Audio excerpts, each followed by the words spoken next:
This episode is going to be called, Is It Hard for You? Now let's keep our minds on track. Is it hard for you to forgive? To build yourself up? How about build others up? A lot of us struggle with that. To love yourself? Is it hard for you to ask for help? To be vulnerable? And most importantly, is it hard for you to selflessly love others? Let's get into it. All right, y'all know I always got to adjust my seat because it just always feel like it's off kilter. Now, I got my black and white on because I think that this conversation or topic is a bit black and white in terms. Y'all let me know. I might be wrong. Because someone shared with me some time ago, and I'm rambling a little bit, but I'm going to bring it back, that I was a black and white person. And I automatically was like, no, I'm not. Thinking about the way that I dress and present myself to the world. But being a black and white person has nothing to do with the way you dress, but more so with the way you think and process things in life that happen to you or opportunities for you to learn a lesson and change. All right. Is it hard for you? Episode 14. Now, we all want to believe that we are morally upright. But what about the moments when we aren't? Are we even admitting that? Beyond accountability, how are we making these teachable moments that can ultimately be used as a stepping stone to kick off the momentum to the greatest success and happiness in our lives? Are we thinking in terms of that far out? Or are we living on a day-to-day, we trying to make it through the day? And I feel that. Some days it is really like that for me. Like if I can make it through today, I am triumphant. But on the days where we have the strength, we have the ability, things aren't vexing us to the point where we have to just lean on the now. How are we preparing for those moments? I want to say that we have to be careful as we settle into this new quarter 2 of 2024, which is basically April through June. Because this really appears to be the year of spiritual revival. Or upheaval. So you can either be on the renewal side or the reaping side. Now, what do you mean by renewal reaping, Jess? Somebody may ask, what is she talking about? Renewal is exactly what it sounds like. The renewing of our faith, the renewing of our confidence, the renewing of our capabilities, the renewing of our love for ourselves, energy, positivity, all of the good stuff. The rainbows, the buttercups, the light at the end of the tunnel as the light comes in. God said yes. Yes, that's correct. While a reaping is a taking of the above. So a taking of all that positivity, a taking away of all of the lessons we learned, a taking away of the energy that we have to go after the things in life that we need. And often it entails a painful repeat of all the things that we care not to have in our lives. And I feel like this is ultimately done to seal our fate within our faith, if that makes sense. Because faith is what propels us in the direction of our destinies. Are we growing from the moments we fall by paying it forward in acts of kindness?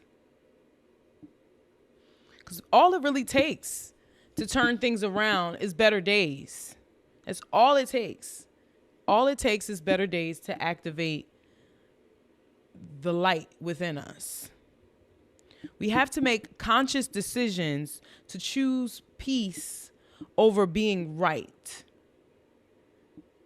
Because it's all subjective. and often a trap that leads us in the wrong path. Really think about it. Are we living for pain or purpose? Are we trying to live our lives fighting and trying to conquer useless battles? Now, I'm coming from a place of trust me. I'm not, holier than thou. I'm not coming from a place of, I've been renewed and revived and you guys need to listen to me. No, not at all. I'm definitely just provoking food for thought. Because I think to think about things in a different term will often help us get to different aspects and places in our lives that we haven't touched yet and may wonder why we haven't. So to live our life in purpose versus pain is what we should be striving for. So being selective of what and how we give our energy is paramount in any season of our lives, but especially in this season of what it seems to be this spring revival or reaping of 2024. With the earthquake, I don't know if you guys heard about it. We on the East Coast, we had an earthquake, y'all. Like, God is sick of it. God is sick of the fuckery, for lack of a better word. He is. He's sick of it. So we got to step up to the plate and play our part. So being selective with our energy can look like choosing to nod and smile at that irate driver opposed to flipping them the bird or pulling up next to them and giving them that side eye. Like, what the you doing? Nah, we're not giving nobody that energy anymore. You want to run your car into the railing and dent up your bumper, by all means, my guy. Do that. I'm going to slow down and move over so you could go ahead and have all the space to do that.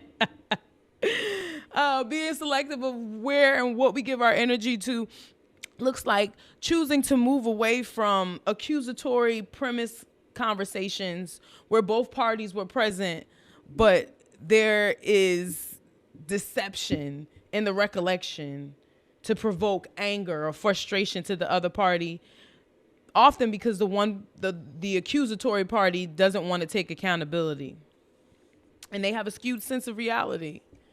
We have to know that a lot of people are operating from wounds that they don't even know are still driving their reactions. So sometimes we have to speak our truth in silence. Less is more, especially when someone knows they're not on a good foot. You ever notice when you're quiet and somebody is like trying to pull the veil over your eye, and someone that might be within close proximity, someone you work with, you see on a normal basis. So you may know their behavior pattern and, they're giving you all this extra explanation and you're just quiet. And oftentimes if they're acting ugly or behaving in a manner that is unnatural to their normal selves, you'll notice that person either over-explaining or eventually coming back and apologizing for their erratic behavior. The spirit, sometimes it's best to sit still. Allow the power, the empowerment of the spirit to rest in you in moments where it's not deserving of your reaction. So to bring it back to the title, that way, expressing yourself, being vulnerable, building yourself up, building others up won't be that hard for you. Like your isolation, know that your separation or you building yourself in the ability to build others, to love yourself, and to selflessly love others is planting the seeds of your life's biggest bloom, your life's biggest harvest. And I hope you're excited. I'm excited for you. I'm excited for us. So until the next time, guys, J Fat